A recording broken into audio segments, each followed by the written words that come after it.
pergi ke sana, namun masih ada tugas untuk membuat pesawat replika. Di saat para kadet dan tentara sibuk pada tugasnya masing-masing, tiba-tiba pesawat Belanda muncul dan menyerang pesawat umpan.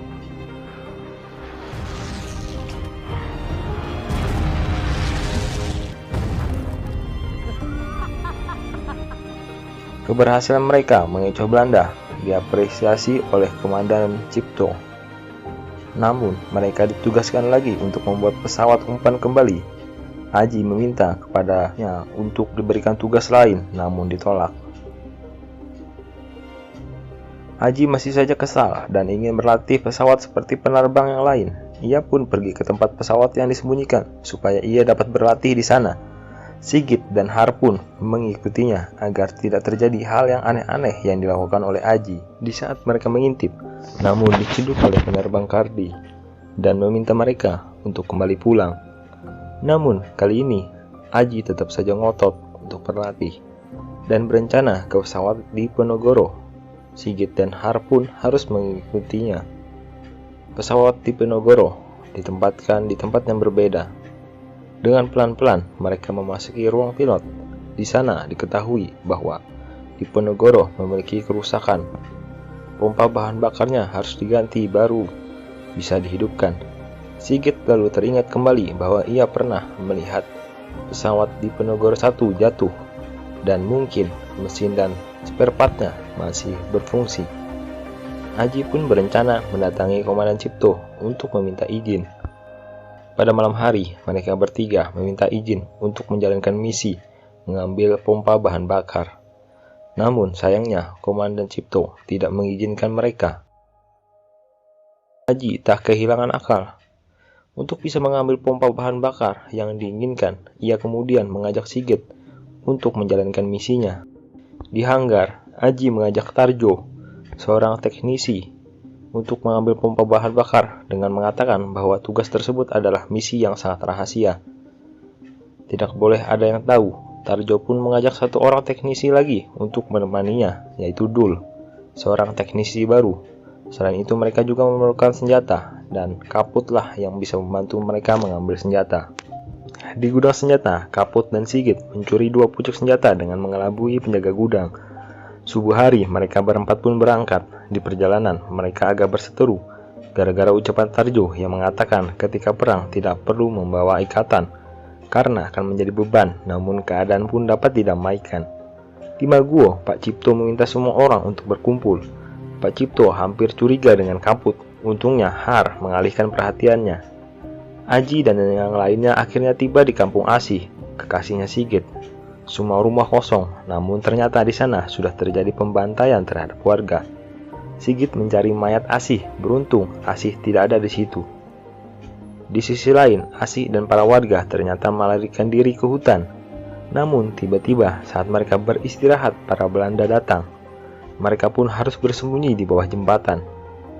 Dengan dikecoh, para warga pun dapat melarikan diri. Aji dan kawan-kawan sampai di bangkai pesawat. Namun tiba-tiba ada patroli Belanda yang komandannya istirahat untuk buang air kecil. Tarjo yang bersembunyi di bawahnya terkena air seni. Ia pun panas dan membunuh komandan Belanda tersebut dan terjadilah peperangan di sana.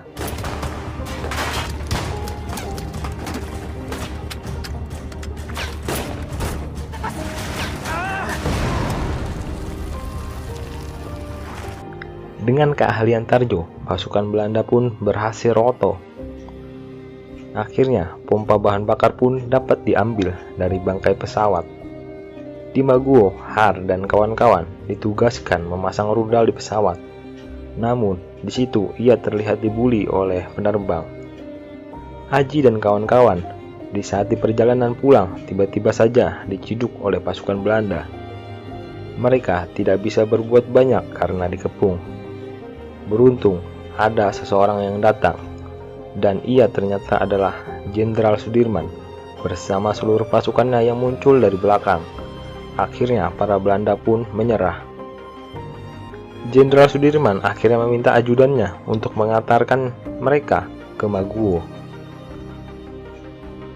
Sudarji yang mendengar berita anak buahnya Cipto yang mengambil pompa bahan bakar marah besar. karena Pak Sudirman harus meminjamkan mobil pengawalan untuk mengantarkan mereka ke Maguwo. Dikarenakan banyak yang mengungsi, para warga memerlukan obat-obatan dan Cipto ditugaskan untuk mengambil obat-obatan ke Singapura, dan jabatan di Maguwo digantikan oleh kawan lamanya, yaitu Pak Halim. Di sisi lain, Asih dan warga lainnya diungsikan. Ayahnya Kadir meminta untuk melewati Maguwo, namun tidak diizinkan. Ternyata ayahnya Kadir tahu bahwa Kadir disuruh berkhianat dengan ancaman ayahnya akan dibunuh jika tidak melakukannya. Dengan begitu, ayahnya Kadir bersikeras mendatangi Kadir bahwa ia masih dalam keadaan selamat. Aji dan kawan-kawan pun memasang pompa di pesawat di Penogoro, dan akhirnya bisa menyala. Di saat mereka bergembira, tiba-tiba datang Pak Halim dan Cipto. Semua para kadet diberikan hukuman dengan push up, dan yang bisa bertahan sampai akhir akan memberikan hukuman kepada Aji. Mul pun bertahan sampai akhir dan meminta hukuman agar Aji dikeluarkan dari Maguwo dengan alasan memiliki pengaruh buruk.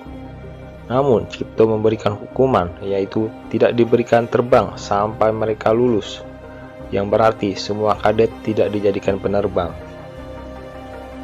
Halim agak khawatir jika mereka semua keluar, namun Cipto juga memiliki alasan. Maguwo pun dipegang oleh Pak Halim. Di asrama, sebagian kadet keluar dan menyisakan 4 kadet saja. Mereka berempat pun saling berkelahi dengan 2 kubu. Kadir tiba-tiba datang untuk meminta mereka mengeluarkan pesawat karena mereka akan menyerang ke pasukan Belanda. Pagi hari, seluruh pesawat disiapkan. Mul menanyakan di mana Pak Halim. Kadir mengatakan Pak Halim sedang rapat dan ia ditugaskan untuk memerintahkan semuanya. Har pun mencurigai. Para kadet memeriksa Pandip, dan saat diperiksa ternyata tempat Pandip telah ditandai biar Belanda dapat menghancurkan Pandip. Di sisi lain, Har mengetahui akhirnya Kadir berkhianat terhadap bangsanya sendiri. Penyerangan hanyalah akal-akalan agar Belanda semua dapat menghancurkan seluruh pesawat RI. Har pun berkelahi dengan Kadir. Para kadet berusaha membantu mengeluarkan Pandip dari gudang, namun Belanda sudah terdahulu menyerang. Sigit terluka tertancap paku dengan dibantu oleh Har dan Kadir. Di saat mereka keluar, Mul masih bertahan di dalam. Kadir pun berusaha menolong Mul dan tiba-tiba bom dijatuhkan. Kadir melindungi Mul hingga ia tewas terkena ledakan. Seluruh Maguwo luluh lantak terkena serangan Belanda dan korban berjatuhan. Pak Halim melaporkan bahwa Kadir berkhianat hingga menyebabkan pesawat hancur, hanya menyisakan pesawat latih serta 15 orang tewas. Seluruh Maguwo akhirnya diperintahkan untuk diungsikan. Har, Sigit ingin pulang, namun Aji membujuk mereka untuk membalaskan dendam kepada Belanda. Karena seluruh pilot telah tewas dan tersisa hanya mereka. Di saat mereka ingin mengungsi, Har melihat kesedihan dari ayahnya Kardi. Di saat Mul mau berterus terang, Har memotong perkataan dengan memotivasi ayahnya, Kardi. Semua pun termotivasi kembali dan akan membalaskan penyerangan. Sigit dengan terpaksa harus ikut kembali. Di hanggar, mereka berdiskusi bahwa hanya tersisa 2 pesawat tempur serta 2 pesawat latihan. Aji berpendapat 2 pesawat latihan bisa saja diakali untuk membawa peledak. Ada beberapa orang yang berpendapat bahwa ini adalah misi bunuh diri karena bisa saja diburu balik oleh pesawat Belanda. Mul, Aji, dan Sigit dan Har bersedia, serta dibantu dengan Tarjo dan Dul. Mul dan kawan-kawan menghadap Sudarji untuk meminta izin untuk melakukan penyerangan. Komandan Sudarji agak kebingungan karena misi ini hampir saja dengan misi bunuh diri. Komandan Sudarji tidak memberikan perintah namun tidak melarang mereka. Malamnya, Pak Halim mengatur seluruh strategi untuk melakukan penyerangan. Semuanya direncanakan untuk berangkat pada subuh hari dan direncanakan kembali saat matahari terbit. Jika tidak, maka misi mereka dianggap gagal. Di keheningan malam, mereka bernyanyi padamu negeri untuk membangkitkan semangat untuk berjuang. Subuh hari, mereka bersiap-siap melakukan penyerangan. Namun, disayangkan pesawat Aji memiliki kendala kebocoran oli pada mesin dan tidak bisa dijalankan. Har sebenarnya meminta Aji yang memakai pesawatnya, namun tidak jadi karena ia melihat itu adalah waktunya Har yang menggunakan. Seluruh pesawat pun lepas landas di tengah gelapnya malam hari, di tengah kabut asap yang menyelimuti. Pesawat Mul terpisah dengan yang lainnya. Mereka bertiga pun mulai melakukan pengobaman dengan serangan Belanda dari bawah. Bunyi sirine bermunculan. Target gudang logistik berhasil dibombardir. Di saat itu, congor merah pesawat Belanda siap take off. Bom pun kembali dijatuhkan.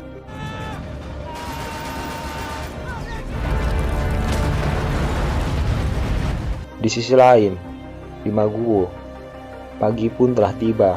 Seluruh orang di Maguwo menunggu kedatangan mereka. Dari kejauhan, 3 pesawat itu pun muncul.